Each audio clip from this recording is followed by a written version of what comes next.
Special welcome to another podcast where we discuss everything technology and people development. Today, I'm super excited to have Danny, all the way from the USA, join us to discuss cyber threat intelligence as well as diversity, inclusion, and equity. Danny, welcome to the podcast. Thank you, Sarah. I'm super excited for this conversation. Wonderful. Let's start this conversation by just introducing yourself. Who is Danny? And just tell us a little bit about the career journey that you've walked to get to where you are today, and give us an oversight of what you currently do in your role. Okay, yeah, that's awesome. So my name is Danny Magallanes. I am a director of Fusion Cell, which consists of three different teams here at Cigna. It is cyber threat intelligence, it is threat hunting, and adversary simulation, often referred to as red team, purple team. And I know in our conversation, we'll get into what those three teams do and who designated those colors. It's kind of interesting. But my career journey, I'll definitely keep it short. I initially started at the U.S. Army doing intelligence, did that for 4 years. I went to Iraq for 1 year in 2005. But my passion has always been technology and computers. So I was able to get into the FBI, initially doing counterterrorism, protecting aviation, rail, and maritime. But then, as I said, my passion is cybersecurity, or just cyber in general. So I got an awesome opportunity to be part of the FBI's cyber division, where I was working with just amazing people there, trying to identify and apprehend cyber criminal groups globally. So, trying to bring their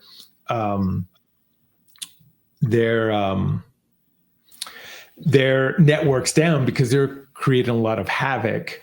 From there, I did transition to higher echelons of the U.S. government at the Office of Director of National Intelligence. There, it was a center called Cyber Threat Intel Integration Center, CTIC.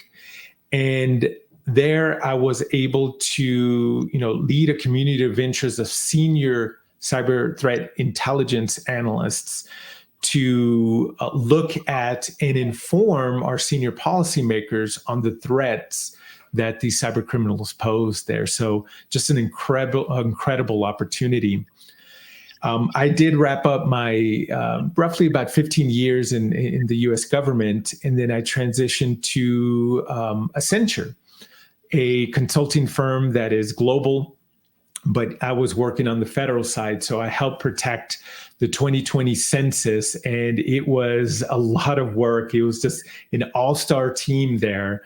Again, learned a lot from everyone from the technical side, and it was extremely rewarding. Maybe not at the time, because we're pushing like 60 hours and in the middle of a pandemic. So it was extremely challenging.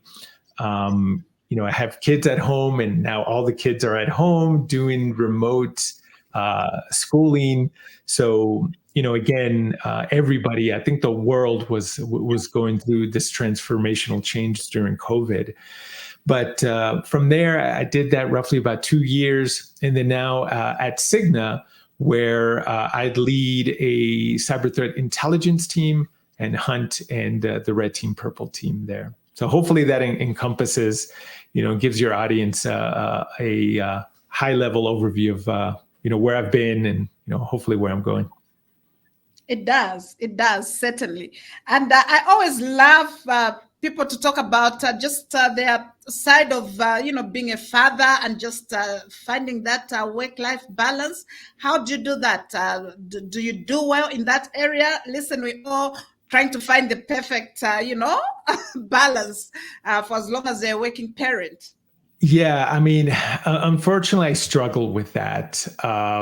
Like probably most people, it's really hard. especially with cybersecurity. There might be an incident that requires, more of your time and missing, family events. Thankfully, in my current role, it's not like that. But I know during my time at Accenture, a lot of holidays that you have to work through, and it is hard. Unfortunately, I'm not perfect on that. I'm striving to get better, to unplug. And I'm here in Colorado in the mountains, so it's always good to take walks, to climb, go on day hikes, just to leave technology, leave your phones behind and just connect with nature there. So I'm trying to do better. I'm not perfect, but unfortunately, I don't have a solution to that life, that work-life equilibrium that everybody's striving for. Beautiful. Listen, we are all work in progress. We are all working on that. For sure. Yeah, absolutely. Let's get into the conversation by, talking about the impact of artificial intelligence on the cyber landscape. That is top on everybody's mind as many companies are rolling out artificial intelligence. People are also highly concerned about the security side that come with that. Yes, that is a question that everybody's asking now. We are in the precipice of seeing something magical with artificial intelligence. I think more so than the years before. My personal perspective on AI, I think it's still too early to tell on what the adversaries are going to do. I read an article talking about how adversaries are using, it was the title of this article. I forgot where I read it, but it said AI being used to deploy ransomware. And I'm like, that was interesting. And once you read that story, it wasn't true. They were equating one report that ransomware is high, which we all have seen that ransomware continues to be a problem for over 6-7 years or even longer, and how AI has this potential to negatively impact our cybersecurity, therefore our business. But I think there is, at the end of the day, a lot of fear, uncertainty, and doubt, FUD, that is, driving marketing for vendors to say, hey, you need to be careful with AI because our adversaries are going to be using this to bring down your business. And outside of security, we've seen that technology advances in society is always viewed in this negative light. The automobile, when it first got started, at least in the FBI culture or lore, they said, well, now they're going to be robbing banks a lot easier and getting away with this automobile, right? Compared to horses or maybe on foot. So with technology, there's always this uncertainty. You don't know what it's going to do. But to kind of flip back to your question, I think the immediate gain that adversaries will start leveraging AI is phishing emails. Phishing emails, from a grammatical standpoint, were easy to spot, right? They're like, hey, there's something wrong with this sentence structure in whatever language that you're being targeted. You can tell.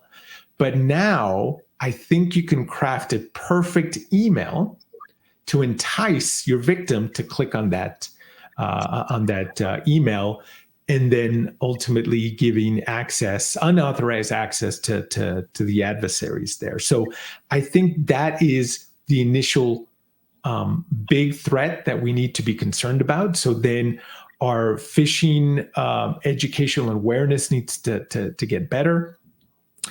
But I think at the end of the day, both the blue team, the security personnel protecting networks, and the adversaries, it's almost kind of a level playing field. They're both trying to understand how they can leverage AI on one side to defend themselves. And then on the other side, how can I get faster at targeting companies? So it's almost a race, right? Both on the criminal side and the nation state side. And right now, there is no definitive, oh my God, we need to buy all these security tools to protect us from AI. That is just a lot of fear, uncertainty, and doubt. But at a minimum, we do need to educate everybody when it comes to handling phishing emails, because that is the number one, that continues to be the number one vector inside networks. Awesome. And I love the fact that you're bringing the idea of educating people. I mean, even before we started the recording, we were talking about how people are a big factor when it comes to cybersecurity. People are very focused on, just getting solutions. I mean, businesses getting, solutions that protect them. They forget the bigger part, which is people. And I love the fact that, you making emphasis on educating people. Yes, there is a common maxim in cybersecurity that people are our weakest link. And I don't like that, because that puts the blame on people, right? The blame,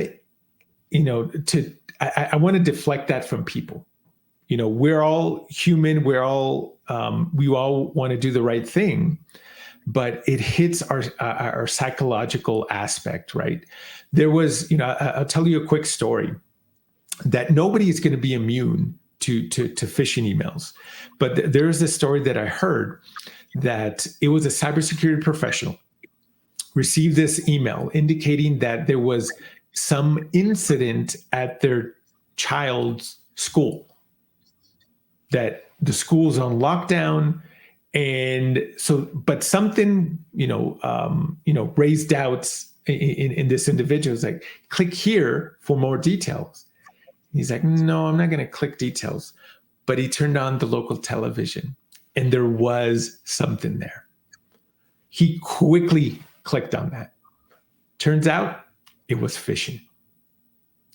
So that you cannot blame, in this case, a father, because that would have 100% click if you're a parent, right?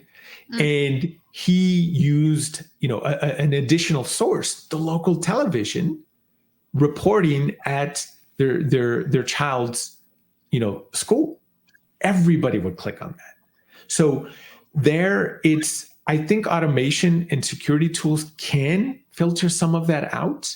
And I think that's where, tools can increase that overall efficacy to block the better crafted, phishing emails moving forward there. So people are not the problem. People are the solution. I love the way you've turned that around, hey? Because I think, this idea of putting the blame on people is actually more on the negative side, I find.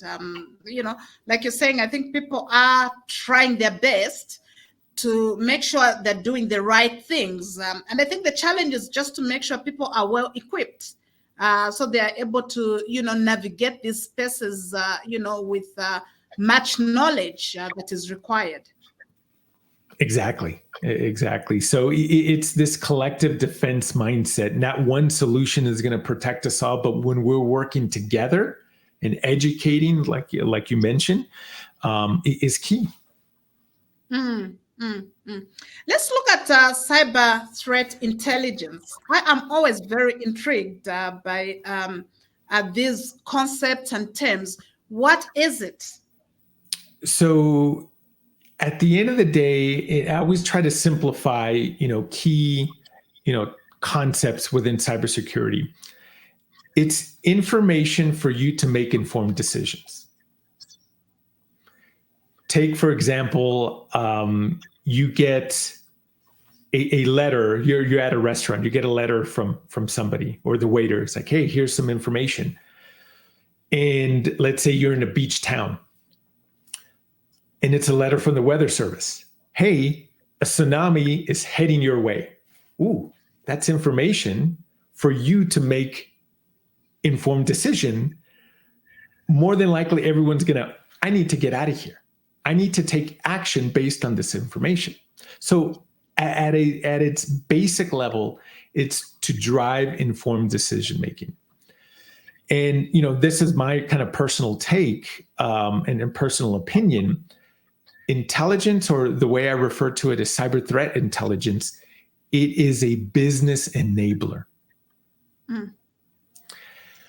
I think we're focusing too much cyber threat intelligence on the technical and tactical side of cybersecurity, but it helps inform business of any threats coming your way. And additionally, the way I like to frame intelligence is, imagine you have a 1 million room mansion. Picture that as your computer network. And depending on where that network is located, it could be in a deserted island, in a war zone, or somewhere in the Midwest here in the USA. And what threat intelligence analysts do, they're like, okay, the house is in either those three locations. What are the threats coming in? Who has the technical capability to break into the house? And then how many threats are in that area? So if you're in a deserted island, threats are going to be kind of limited.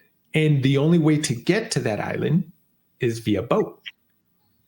So with this information and knowledge, you're going to tell the homeowner or the CEO or the chief information security officer, hey, we might put up a tower to look for boats here that are approaching that could be a negative impact or an adversary trying to break into our home.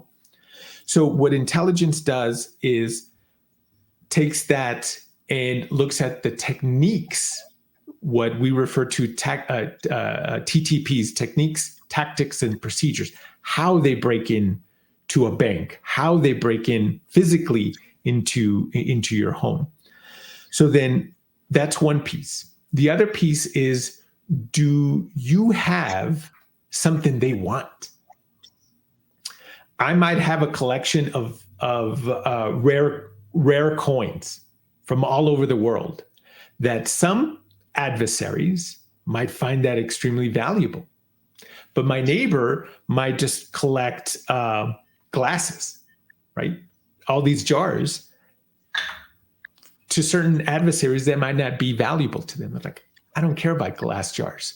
I care about those rare coins that Danny has in his house.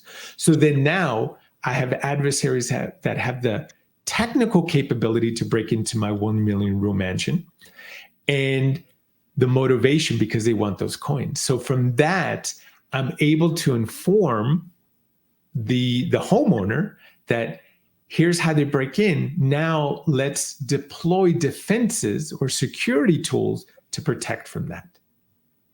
So that is intelligence, and it feeds up to the strategic, typically executive level audiences, to the operations and tactical. So then now vulnerability management, risk management, the security operations center or incident response teams. So they have this information, and now they can do what they need to do to protect themselves. Hopefully that all makes sense. Yes, and I love the way you've used the analogy of a million-roomed house. That makes it more relatable. But also, there's also threat hunting. That is generally a big concept that people talk about. Do you want to speak to that as well? Yes. So threat hunting, and continuing with that analogy, think of it, now you have your house, you've set up your defenses, but you hire detectives. And the only detective that's coming to mind, and is definitely old school here in the US, is Columbo. There's a crime or there's something here. Hey, can you tell us if there's anybody in this house who is currently in this house or who was previously in this house that shouldn't be? It's like, okay, well, taking notes. Well, I'm going to need access to your camera security footage to see who's coming in and out and identify all the personnel. If there's any key cards or keys for entry, I need that log data. I need that data. So then essentially they go around the house and they might ask you, hey, as the homeowner, where's your sensitive information? What is that you're trying to protect? What do you value most? And where is that located? That could be a starting point. It could be in the west wing of the house where you have, as I mentioned before, these gold coins. So then now this detective or a team of detectives start looking. There might be some hallways, some corridors that there's cameras, again, taking note. And then eventually comparing that with all the security tools on, okay, was this person authorized there? Or you could find some rooms that were open. It's like, shouldn't this door be locked here? Okay, well, let's take a note of that. So then now, after a certain period of time, the detectives wrap up, hey, based on, this location of the house where your most valuable information or assets are located, here's the information that we found. And it doesn't seem like, anybody was here in the house. That's, best case scenario. Sometimes it might be inconclusive. We're like, well, we're unsure because there's no camera footage or, information on the swipe card to access this room. People were coming in and out of this room, but we don't know who, whether it's legitimate, personnel that's upkeeping your mansion or somebody different. Or even the worst case scenario is like, yep, okay, after, our investigation, we found this person. Is this person work for you? No, get them out of this house because they're unauthorized, right? In this case, this translates to a nation state adversary or a cyber criminal inside your computer network, and they're trying to find, your assets there. So that is in a nutshell what threat hunting does. And if there is any new techniques, tactics, and procedures, let's say in your home, there's a new adversary that digs a tunnel and goes in through the basement. So you tell your hunters, hey, go down to the basement and see if you see anything suspicious. Look at the data logs. And you can say, okay, yep, we did our review and everything looks fine over there. Perfect, right? So now you as a homeowner, or in this case, a cybersecurity professional, you feel confident that you've investigated your home and there's no historical unauthorized activity or, present, or they're able to find somebody right then and there. So that is threat hunting. And there is a technical requirement to learning that trade of, that particular profession. And I just want to back up just a little bit for cyber threat intelligence. That is probably the easier way to get into cybersecurity, because I know it's, we hear that it's technical to get into cybersecurity, but for threat intelligence, you just need to effectively communicate both written and orally and have critical thinking skills. That is it. Hunting and certain other parts of cybersecurity, you do require some form of technical acumen. Thank you. And I love the fact that, you speak to the requirements that are needed to get into these fields because, diversity, inclusion, and equity is a big challenge. Why is it that we seem to be struggling as an industry to reach good numbers that are quite representative in the industry? Yeah, it's the $1 million question that I think everybody's asking. And I'm just going to use anecdotal evidence based on my conversations, at different conferences. So I don't speak for Cigna here, and this is just my opinion. I think this number, it might be from ICS2, which was formerly ICS squared, that came up with the demographic numbers for cybersecurity, and it covers global. So there is, no, actually, I think it's only here in the U.S., but they also looked at how many open positions there are globally, and I think the number sits at 3.4, 3.5 million skills gap for cybersecurity. My personal thing, I think that's a myth. I don't think we have that. We have that because we're not expanding our pool of candidates. We're putting these technical barriers for entry into cybersecurity. If you don't know how to program, if you don't have electrical engineering or computer science degree, if you don't have a list of all these certifications, no entry for you. That is what I'm hearing from both junior people or students that just graduated, or professionals transitioning that have had a successful career doing something else, transitioning into cybersecurity. And both sets of people there, they're saying, go get your education or get certifications. But here's the problem. They do that, they're still not finding jobs. So there is a systemic problem here that you need everybody at the table, hiring managers. Job descriptions are, for the lack of a better term, garbage. When entry-level positions require these high-level certifications, there's something wrong. So I think we have the people. We can easily fill those roles. But for whatever reason, there's gatekeepers. And financially, going to school is not cheap here in the US. Keeps on getting more expensive. Certifications are not cheap. They're on average about over $3,000. And, a quick story, when I was trying to get into, technology and cybersecurity, well, it wasn't called cybersecurity back in the late 90s. Me and my roommate went to a boot camp. I think it was either for Cisco or some Microsoft certification. And I was kind of ignorant. I was in college and I'm like, yeah, this sounds good. It's going to help me get a IT job later on. But I thought it was going to be a free class. They're like, okay, who wants to sign up? It's $4,000. I'm like, I don't have $4,000. Are you kidding me? And my roommate, my buddy's like, no, we got to do this because that's how we get into the industry. I'm like, I get that, but I don't have the money. I'm a poor college student. I'm not going to do that.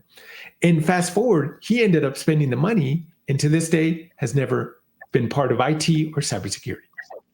So these are barriers, and that was 23, 24 years ago.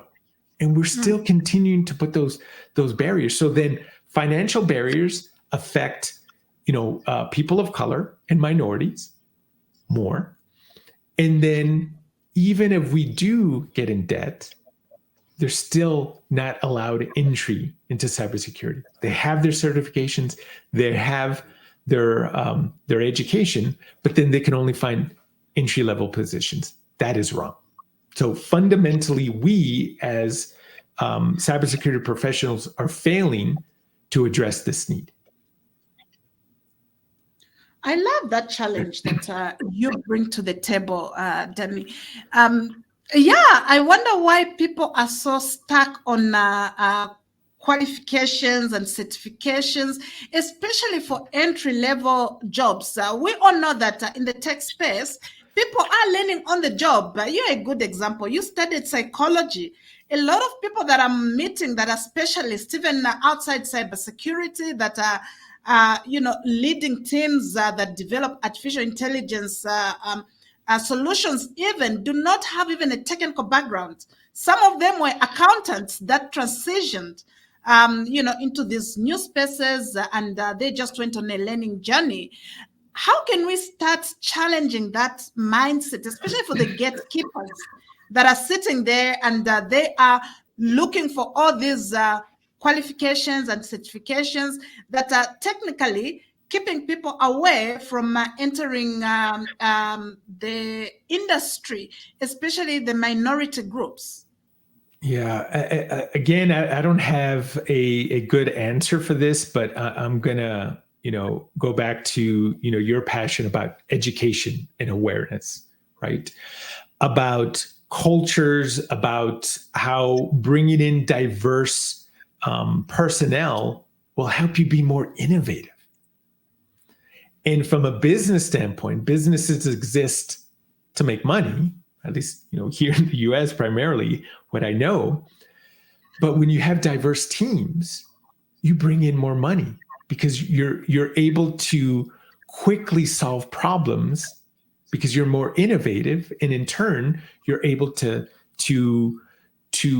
kind of advertise and market that, especially in the consulting world, that if your teams are quick at solving our hardest problems in society, specifically in cybersecurity, then a lot of companies are going to go to you. Like, oh, you solved all these other hard challenges. Come solve it for me, and here's the money, right? So I think we need to frame it, at least for the CEOs of big major corporations, that diverse teams will bring you more money. Because when you have a homogenous group, you're only thinking one thing. I spoke to a young cybersecurity professional, and she described a lot of personal issues that were happening. I want to be respectful and not mention any specifics, but a lot of hardship at home. But they were able to build resiliency. They were able to learn from this, kind of bad experience that they went through.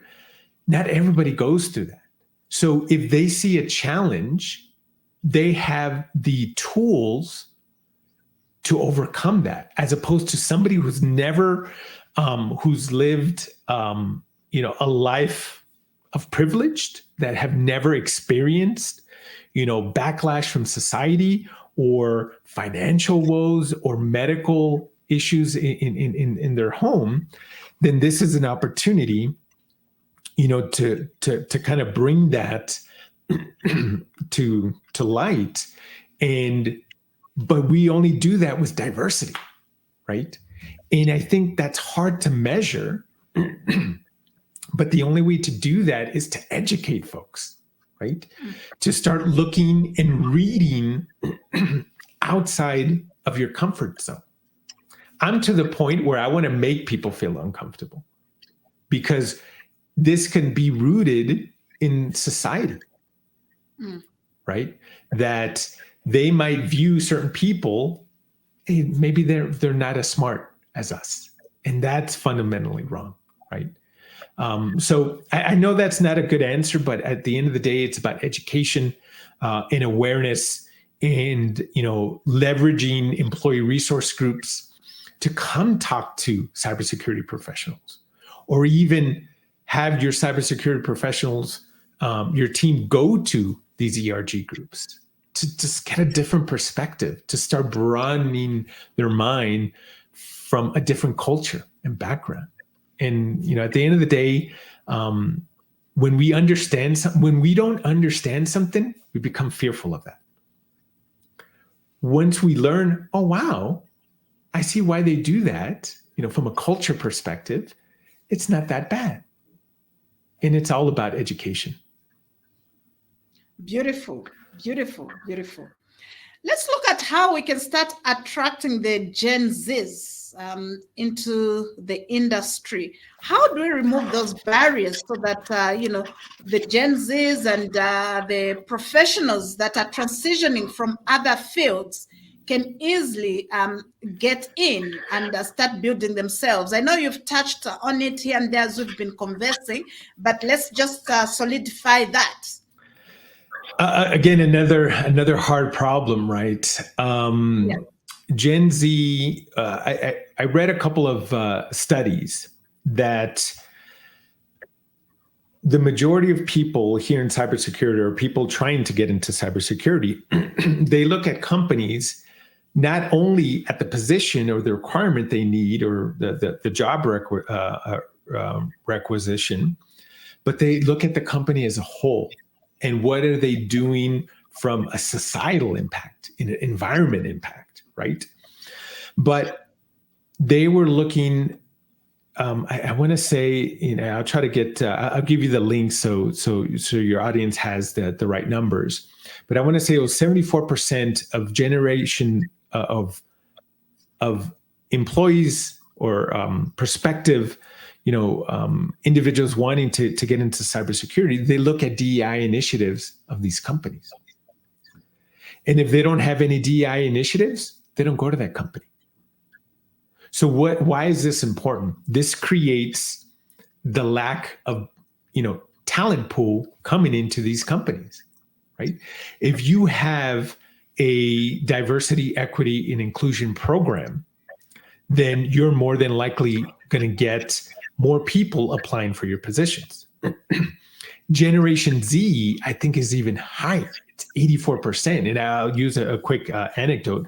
My nephew was looking at different companies, and he mentioned something to the fact, he's like, yeah, they don't have any DEI initiatives there, so I'm not going there. I'm not going to bother. I'm like, oh, wow, that's fascinating that you say that, right? So if we don't create an inclusive environment, and I met this analyst at a conference, and the way they described it is, imagine if you're renting an apartment, a condo, or buying a home.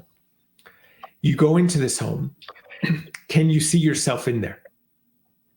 When the home or the apartment is empty, you're looking around, it's like, okay, well, maybe you start creating a mental image. But imagine if the home or apartment is furnished. Ooh, now you visually see it there. I can see myself here. Maybe I'll tweak a little bit here. Or it has everything that you want. It might have a big screen TV. You could watch your favorite, sports, your favorite movie. Now you can see yourself there. But if we don't have that for people wanting to come in, especially Generation Z, then they're just going to bypass you and go to a different company that has that. So it's going to be a major, issue, because you're not going to be recruiting this well-diverse and young talent that is eager to make an impact in this world. And that puts kind of the second and tertiary effects of that puts more pressure on the people that you have already doing the work, because more work is going to keep on piling, and there's nobody coming in the front door to help your people out. So then that life work equilibrium is out of balance. So then that puts more pressure on the current employees, and burnout comes. So it's a very vicious cycle. So it starts by creating a more welcoming environment, and in processing. When you hire new people, you have to start at the beginning, because if they get a bad taste in their mouth, they're not going to last. Great insight, great perspective, Danny. As we start wrapping up this conversation, and you have brought so much value and lots of things to reflect on. Let's look at stagnation and complacency that are embedded in company cultures, and just ultimately they inhibit the reduction of their cybersecurity risk.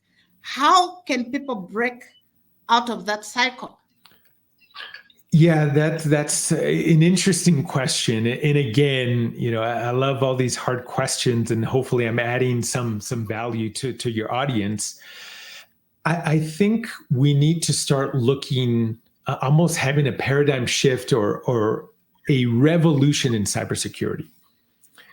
Everyone is doing a lot of great work, but the way they're doing that work is very singular and more operational and tactical focused, meaning that we're looking down, and if we go back to our 1 million room mansion that we're trying to protect, there's all these fires all around the house. And we're sending everybody outside, go put out that fire on the west side of the house, quick. And everybody's looking down and putting these fires out. The commander at the top is looking down, putting these fires. Oh, there's more on the west side. There's more on the east side, north side. Everybody is doing great work. But then nobody's communicating internally in those defenses. You're not looking up and say, oh, look at my partner struggling over there, and we're fighting the same quote unquote enemy. But I think at the end of the day, we need to just look up, and maybe over the hill where our house is located, there's one person that has a lighter, and they're the ones causing the fire, right? So again, everybody's doing all this hard work, putting these minor fires away. But then if we look up, it's like, ooh, that person is not right. It seems like that is the root cause. So we need to look deeper. And that story kind of goes into identifying the root cause, right? People as a whole, and kind of my psychology background, and by no means I'm not a professional, but we're scared of change. We're scared of innovation. We're scared of doing something different because we're creatures of habit. It doesn't matter the culture, your race, your gender.